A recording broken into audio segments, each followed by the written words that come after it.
ভবিষ্যতে যারা দেশ শাসন করবে তাদের এই ধ্বংসস্তূপ থেকে শিক্ষা দেওয়া উচিত।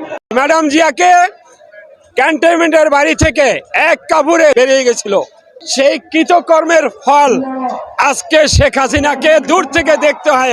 যাই কুয়া খোঁড়ে তাই কুয়োত পড়ে। এখন এরা কুয়া খুঁড়ছে, কাটা খুঁড়ছে, এরাই পড়ছে কুয়া কাটার মধ্যে।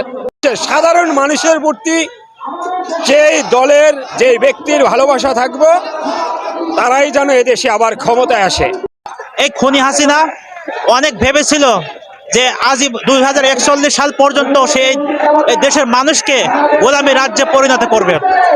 আজকে এই ধ্বংসস্তূপ দেখে প্রমাণ হয় আল্লাহ তাআলার পরিকল্পনা বড় শক্ত, জালেমের জুলুম চিরস্থায়ী হয় না।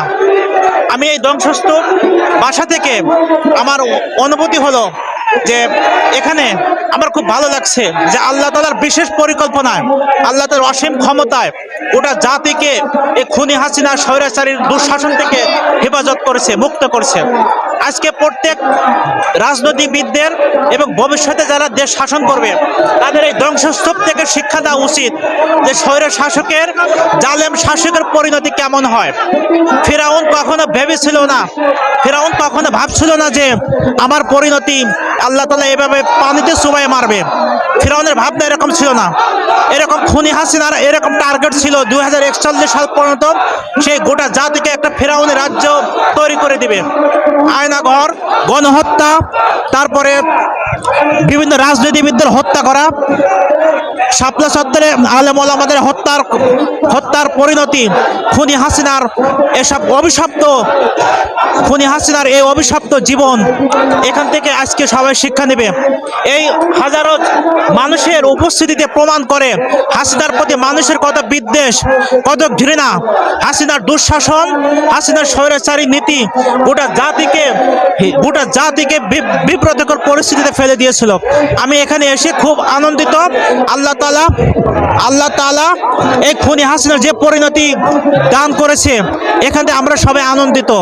এবং এখানে এই দৃশ্য দেখে প্রত্যেক শাসকের শিক্ষা নেওয়া উচিত। যে বড় কৃতজ্ঞতা করতেছি বাংলাদেশের ছাত্র জনতা, ছাত্র ঐক্য বলিয়ান হোক, এবং বাংলাদেশ যতদিন বেঁচে থাকবে পৃথিবীর বুকে ততদিন এই ছাত্রদের যে ঐক্য, এটা যেন ইস্পাতের মতো ধারণ করে রাখতে পারে, এটাই আমার সবচেয়ে বড় দাবি। এবং বাংলাদেশের দেশপ্রেমিক যে সেনাবাহিনী, এরা যেন কোনো মতে যেন এদের ভিতরে ফাটল না ধরে। আমি যতটুকু আমার জীবন থেকে একটি কথা মনে পড়ে যে আমার বাবা যখন আমি ছোট ছিলাম, আমার বাবার মুখে শুনতাম এবং অনেক মুরব্বীর মুখে এই 32 থেকে রক্ষী বাহিনী পরিচালিত হইতো। এই কথাটা আমার আজকে মনে পড়ে। আর এই দেশে যদি এই ছাত্র জনতা তাদের রক্তের জীবনের মায়া ত্যাগ করে যদি এই বাংলাদেশ 24-এ স্বাধীন করতে না পারত, এদেশে আবার রক্ষী বাহিনী হইতো, এইখান থেকে আবার রক্ষী বাহিনী পরিচালিত হইতো।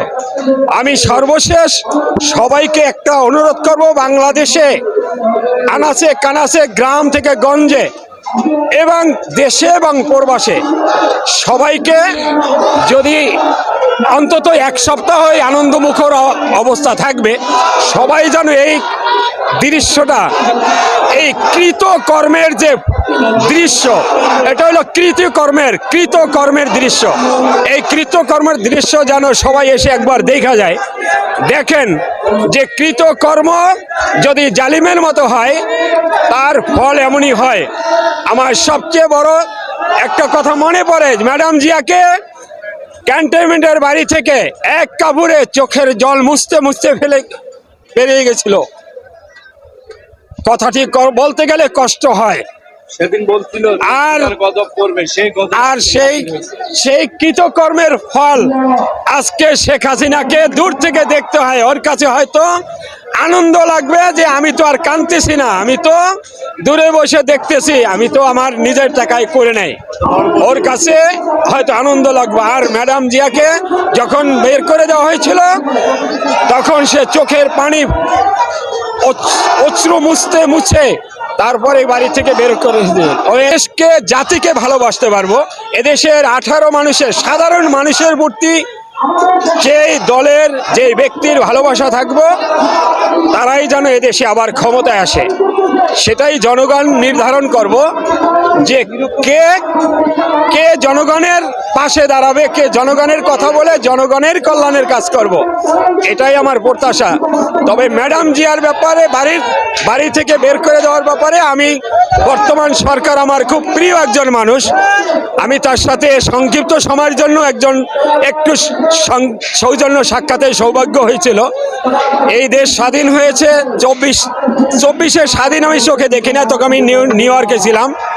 আর যখন বাংলাদেশ স্বাধীন হয়েছিল তখন আমি ছোট ছিলাম, দেখি নাই। আজকে স্বাধীনতার একটা দৃশ্য আমি দেখলাম, এটা আমার কাছে অনেক আনন্দ। এই জন্য আমি সবাইকে আহ্বান করব এই দৃশ্যটা যেন সবাই এসে দেখেন।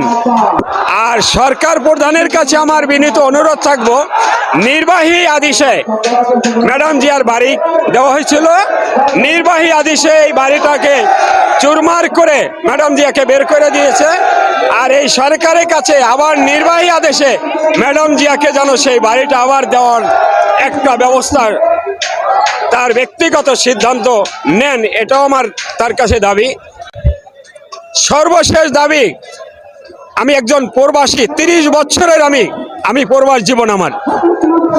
আমি যখনই বিগত সময় দেশে যখনই আসা যাওয়া করি এয়ারপোর্ট থেকে, 15 বছরের জুলুম নির্যাতন প্রবাসীদের উপরে যে মানে অশ্লীল ব্যবহার, সেই নির্যাতন, সেই আচরণ নিপীড়ন যেন এখন আর না থাকে। আমি ঢাকায় থাকি, কাজ করি, রং মিস্ত্রি কাজ করি। আমি এই যে ঢাকায় যে আপনি এই বাড়ি ভাঙতেছে 32 নম্বর, আমি মূর্খগানে বলি, এখানে আমার হিসেবে বাথরুম পায়খানা জনগণ, বাংলাদেশের জনগণ এখানে হাঁকবো, আসে শান্তি মতো হাঁকবো। এ আজাগারের বাচ্চা, এরাই আজাগার।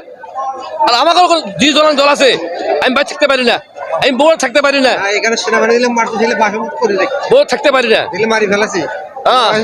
আমার হিসাবে এখানে সেনাবাহিনীর বাসস্থান না দিয়ে এখানে সাধারণ জনগণ বাংলাদেশের সবাই বাথরুম করবো, হাঁকবো, মুতবো।